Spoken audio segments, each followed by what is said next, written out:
السلام عليكم ورحمة الله وبركاته. بسم الله الرحمن الرحيم. الحمد لله رب العالمين، والصلاة والسلام على أشرف الأنبياء والمرسلين سيدنا محمد صلى الله عليه وعلى آله وصحبه وسلم. أحبتي في الله، ما زلنا مع تائية الإلبيري رحمه الله عز وجل في المواعظ والحكم. يقول رحمه الله عز وجل: تفت فؤادك الأيام فتى، وتنحت جسمك الساعات نحتا. يقول المصنف: تفت من مادة فتى، وهي في اللغة تكسير الشيء الصلب القوي إلى قطع صغيرة متناثرة. تقول العرب: فت الرجل الخبز إذا كسره بأصابعه فتاتا، وفت في عضده أي كسر قوته وأضعف عزيمته. وفي الآية الكريمة قال الله عز وجل: ولا تكونوا كالتي نقضت غزلها من بعد قوة أنكاثا. هذه المرأة تفت ما نسجت، والأيام تفت ما بنيت في قلبك من قوة وعزم. واختيار كلمة تفت بدلا من تكسر أو تجرح اختيار دقيق جدا، لأن الفت يشير إلى التفتيت التدريجي البطيء، أي الكسر الواحد المفاجئ. الأيام لا تكسر قلبك دفعة واحدة، بل تفته يوما بعد يوم حتى لا يبقي منه شيء. الفؤاد في اللغة وسط القلب وأعمقه وأشده حرارة. وقيل الفؤاد هو القلب حين يتفكر ويتعقل. وقد فرق بعض العلماء بين القلب والفؤاد، فقالوا القلب هو العضو، والفؤاد هو ما يتعلق به من العقل والإدراك والشعور. قال الله تعالى: ما كذب الفؤاد ما رأى، فنسب الرؤية والإدراك إلى الفؤاد. وقال سبحانه: وأفئدتهم هواء، أي خاوية فارغة لا شيء فيها. فالفؤاد إذا فت بالغفلة أصبح هواء لا ينتفع به صاحبه. ثم قال: تفت فؤادك الأيام، والأيام جمع يوم. واختار الشاعر الأيام لا الزمن ولا الدهر، لأن اليوم هو الوحدة التي يعيشها الإنسان ويحسها. كل يوم يمر هو جزء منك ذهب ولم يعد. اليوم الذي يمر يا عبد الله يوم ذهب ولم يعد. قال الحسن البصري رحمه الله: يا ابن آدم، إنما أنت أيام، كلما ذهب يوم ذهب بعضك. وقال أيضا: ما من يوم ينشق فجره إلا نادى يا ابن آدم، أنا خلق جديد وعلى عملك شهيد، فتزود مني فإني لا أعود إلى يوم القيامة. اليوم الذي يمر يا عبد الله تصل فيه رحمك، وتمتثل فيها لأوامر الله تبارك وتعالى، تطيع فيها ربك، وتفعل ما أمرك الله عز وجل، وتحافظ فيه على الصلاة، وتؤدي فيه الزكاة، وتصوم فيه لله عز وجل، وتصلح فيه بين الناس، وتحسن فيه لجيرانك، وتصل فيه أرحامك. هذا اليوم إذا مر وذهب عنك لن يعود إلى يوم القيامة. وإذا مر يومك وعصيت فيه الله عز وجل، وأغضبت فيه والديك، وأغضبت فيه ربك سبحانه وتعالى، وظلمت فيه، وأخذت حقا غير حقك، واغتبت فيه الناس، هذا اليوم إذا ذهب أيضا لن يعود إلى يوم القيامة. فاغتنم يا عبد الله هذا اليوم قبل أن يمر عليك اليوم فلا يعود إليك مرة ثانية. ثم قال: فتن، هذا ما يسميه النحويون المفعول المطلق، وفائدته التوكيد والتشديد، كأن الشاعر لم يكتفي بقوله تفت، بل أضاف فتا ليقول: لا تظن أن الأيام تفت قلبك فتا خفيفا، لا، بل فتا حقيقيا شديدا مؤكدا لا شك فيه. ثم قال: تنحت. النحت في اللغة إزالة شيء من شيء بآلة حادة ضربة بعد ضربة، وأصله في نحت الخشب والحجر. والفرق بين الفت والنحت دقيق جدا. الفت للشيء الهش القابل للتكسير، ولهذا قالوا مع الفؤاد. أما النحت للشيء الصلب الذي يحتاج جهدا لإزالته ولهذا قاله مع الجسم، والجسم حجر صلب، ولكن الساعات تنحته ضربة بعد ضربة حتى يفنى جسمك، وهو البدن الظاهر الذي تراه. والشاعر جمع بين الباطن والظاهر، الفؤاد للباطن والجسم للظاهر، فالزمن يأكلك من ظاهرك ومن باطنك. ثم قال الساعات. لاحظ يا عبد الله أن الشاعر قال الأيام في الشطر الأول، ثم قال الساعات في الشطر الثاني، وهذا تدقيق عجيب، كأنه يقول ظننت أن الخطر في الأيام الكبيرة فقط، لا، بل الساعات نفسها تنحتك يا عبد الله. كل ساعة تمر في غفلة هي إزميل في جسمك يعمل عمله، ينحت في جسدك يا عبد الله. نحتا أيضا مفعول مطلق للتوكيد، أي أن النحت حقيقي لا مجاز فيه. فالمعنى الإجمالي لهذا البيت يا عبد الله، يفتتح الشاعر قصيدته بأقوى مفتاح ممكن تراه، وهو أن يبدأ بوضع العبد على أول طريق ليوقظه من غفلته، أن الأيام تفت فيك يا عبد الله وتكسر من قلبك، والساعات تنحت في جسدك، فعليك أن تستيقظ من غفلتك. أنت تفنى يا عبد الله، الأيام تكسر قلبك كسرا بطيئا متواصلا من الداخل، والساعات تنحت جسمك نحتا لا يتوقف من الخارج، وأنت في غفلة تامة عما يحدث لك. الصورة التي يرسمها الشاعر صورة النحات والحجر. الزمن نحات لا يتعب ولا ينام، وأنت الحجر الذي ينحت كل لحظة حتى يفنى.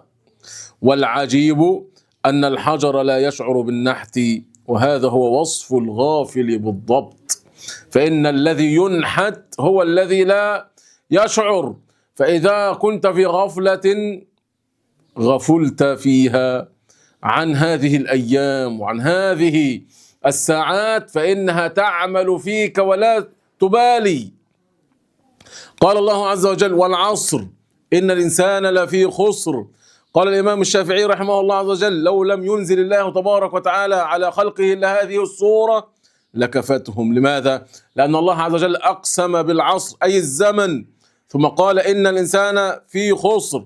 والخسر في التجارة هو أن تبيع وقتك بثمن أقل من قيمته، وهذا هو حال كل غافل. قال النبي صلى الله عليه وسلم نعمتان مغبون فيهما كثير من الناس، الصحة والفراغ. والغبن في البيع أن تبيع الشيء بأقل من قيمته وأنت لا تعلم، فكثير من الناس يبيعون أوقاتهم وأعمارهم بثمن بخس وهم لا يشعرون. قال صلى الله عليه وسلم اغتنم خمسا قبل خمس، شبابك قبل هرمك، وصحتك قبل سقمك، وصحتك قبل سقمك، وغناك قبل فقرك، وفراغك قبل شغلك، وحياتك قبل موتك. انظر يا عبد الله كيف ذكر النبي صلى الله عليه وسلم الشباب والصحة، وهما اللذان ينحتان بالضبط كل يوم.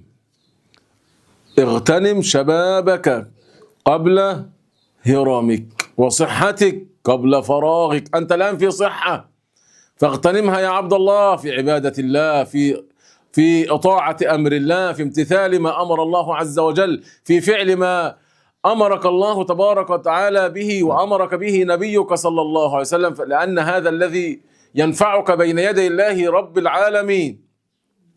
وأما بأن تترك نفسك للشهوات والملذات تأكل في جسدك وتنحت في جسدك، هذا لا ينفعك بين يدي الله تبارك وتعالى. فعليك أن تغتنم هذه الأمور يا عبد الله.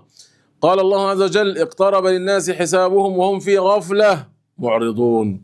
قال ابن كثير رحمه الله في تفسيرها يخبر تعالى عن اقتراب الساعة ودنو الحساب وغفلة الناس عنها وإعراضهم عن هذا اليوم العظيم الذي يقف فيه العباد بين يدي الله تبارك وتعالى ليسألهم عن كل شيء.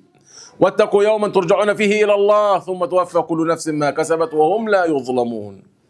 الساعة تقترب والإنسان ينحت وهو غافل. قال الحسن البصري رحمه الله: أدركت أقواما كانوا على أوقاتهم أشد منكم حرصا على دراهمكم ودنانيركم. انظر إلى نفسك يا عبد الله، هل أنت حريص على وقتك وحريص على فعل ما أمر الله عز وجل وحريص على امتثال أوامر الله تبارك وتعالى كما تحرص على كسب الأموال وفعل يعني ما يرضي نفسك ويحبه هواك، أم أنت تريد فعل ما أمر الله عز وجل؟ إذا كنت تريد وتحرص على فعل ما أمر الله عز وجل فأنت في يقظة، فعليك أن تتزود منها. وأما إذا كنت تبحث وترغب ويعني تفعل ما تهواه نفسك وتحرص على الدنيا أكثر من حرصك على الآخرة فأنت في غفلة وفي سبات ينبغي عليك أن تستيقظ منه يا عبد الله. قال ابن القيم رحمه الله: إضاعة الوقت أشد من الموت، لأن إضاعة الوقت تقطعك عن الله وعن الدار الآخرة، والموت يقطعك عن الدنيا وأهلها. تأمل هذا يا عبد الله. ابن القيم رحمه الله عز وجل يقول: الموت أخف من إضاعة الوقت، لأن الموت نهاية الدنيا، لكن إضاعة الوقت يقطعك عن الله وعن فعل ما أمر الله وعن ما ينفعك في الدار الآخرة. بإضاعة الوقت كل يوم تقتلك وأنت حي، وأما الموت فيقطعك عن الدنيا وما فيها. قال الإمام الشافعي رحمه الله عز وجل: صحبت الصوفية فما انتفعت منهم إلا بكلمتين، قولهم الوقت سيف إن لم تقطعه قطعك. والشاعر يقول نفس المعنى لكن بصورة أخرى: الوقت إزميل إن لم تنحت به شيئا نحتك. هذه الدنيا وهذا الوقت إزميل، إن لم تستخدم هذا الإزميل في نحت شيء كان هذا الإزميل ناحتا في جسدك وأنت في غفلة. قال ابن مسعود رضي الله عنه: ما ندمت على شيء ندمي على يوم غربت شمسه نقص فيه أجلي ولم يزد فيه عملي. ابن مسعود رضي الله عنه يعني يندم، قال: ما ندمت على شيء ندمي على يوم مر هذا اليوم وغربت شمسه نقص فيه أجلي ومع ذلك لم يزد فيه عملي، لم يعني أتزود فيه من طاعات الله عز وجل التي أمرني بها، حتى إذا لقيت ربي سبحانه وتعالى لقيته بزاد يعني يجعل الوجه أبيضا بين يدي الله تبارك وتعالى. قال مالك بن دينار رحمه الله عز وجل: لو كانت الدنيا من ذهب يفنى والآخرة من خزف يبقى لكان ينبغي أن يؤثر الخزف الباقي على الذهب الفاني، فكيف والآخرة من ذهب يبقى والدنيا من خسف يفنى. كان عمر بن عبد العزيز رضي الله عنه إذا جاء الليل جمع الفقهاء فتذاكروا الموت والقيامة حتى يبكوا كأن بينهم ميتا، وقيل له يوما: ألا تنام؟ فقال رضي الله عنه ورحمه الله: كيف أنام وأنا أعلم أن أمامي عقبة قؤود لا يجوزها إلا المخففون، لا يتجاوز هذه العقبة الكؤود إلا المخففون من المعاصي والذنوب والآثام والتعلق بالدنيا وما فيها من ملذات وشهوات. لا يجوز هذه العقبة إلا من كان يعني قد حمل على ظهره عبادات وطاعات يعني تجيزه من هذه العقبة الكؤود. ومات رحمه الله وهو لم يتجاوز 40، لكنه ملأ وقته حتى قال فيه علماء الإسلام: كان عمر الثاني رضي الله عنهم أجمعين. من علم أن الساعات تنحته سارع إلى ملئها، ومن غفل وجد نفسه فجأة عند نهاية العمر بيدين فارغتين، ما هي إلا طرفة عين وانتباهتها إلا وملك الموت عند رأسك يا عبد الله، فاستيقظ من غفلتك. يحكى أن رجلا مر بنحات يعمل في حجر صخري ضخم فسأله: ماذا تصنع؟ قال: أصنع تمثالا. قال: وكيف تصنع من هذا الحجر الضخم شيئا جميلا؟ قال: أزيل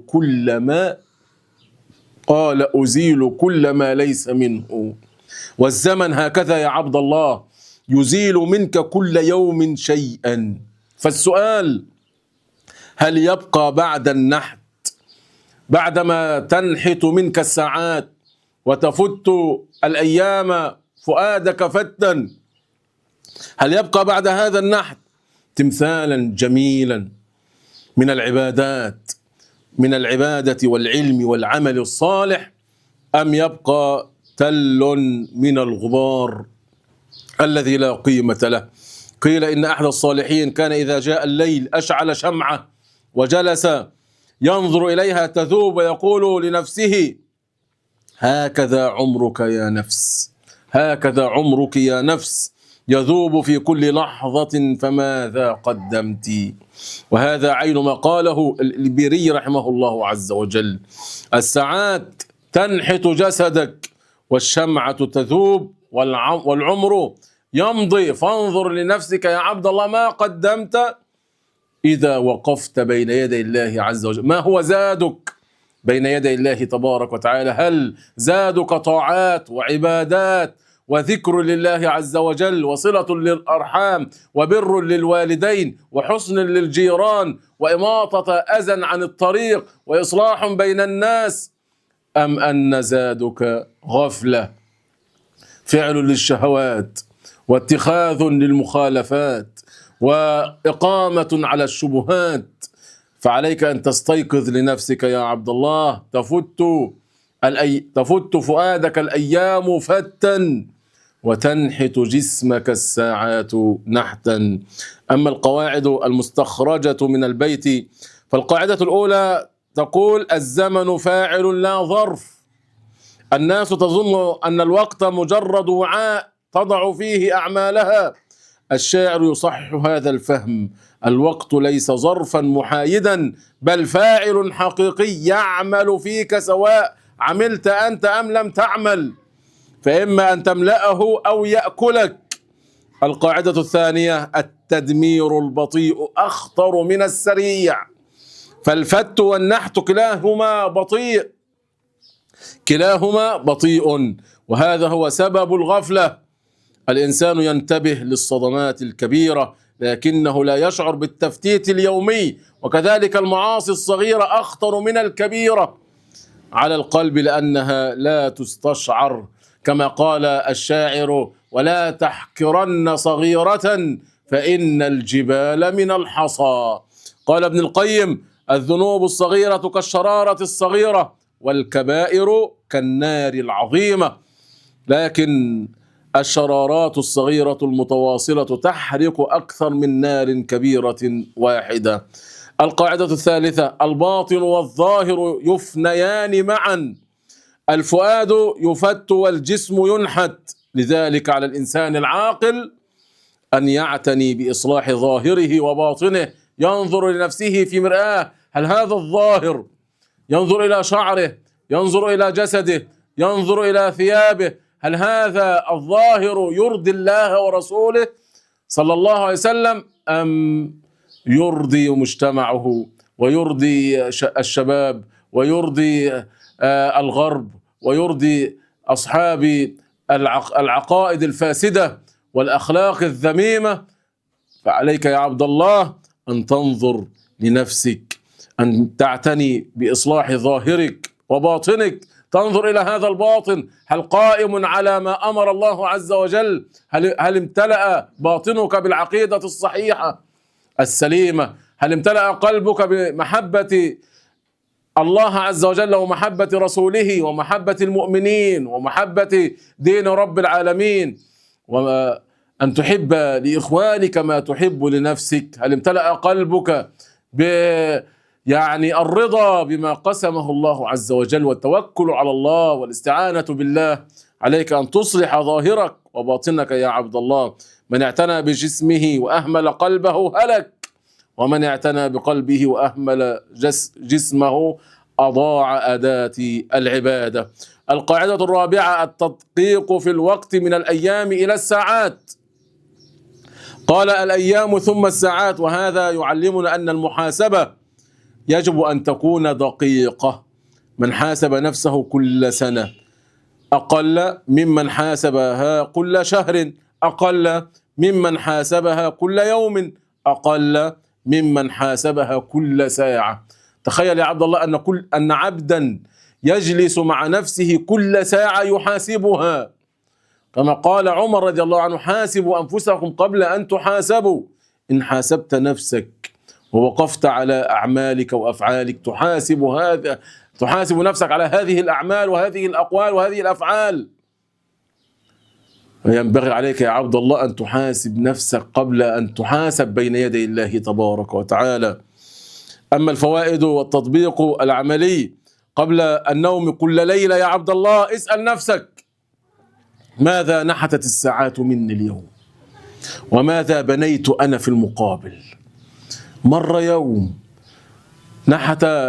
نحتت الساعات فيه وفتت الأيام فيه قلبك، ونحتت الساعات فيه جسدك، فما بنيت مقابل هذا النحت وهذا الفت يا عبد الله؟ هل بنيت من عبادة وطاعة وقرب إلى الله عز وجل؟ كذلك من الفوائد أنك لا تستهين بالدقائق. الناس تقول ربع ساعة ما تسوي شيء، والسلف كانوا يغتنمون ما بين الأذان والإقامة.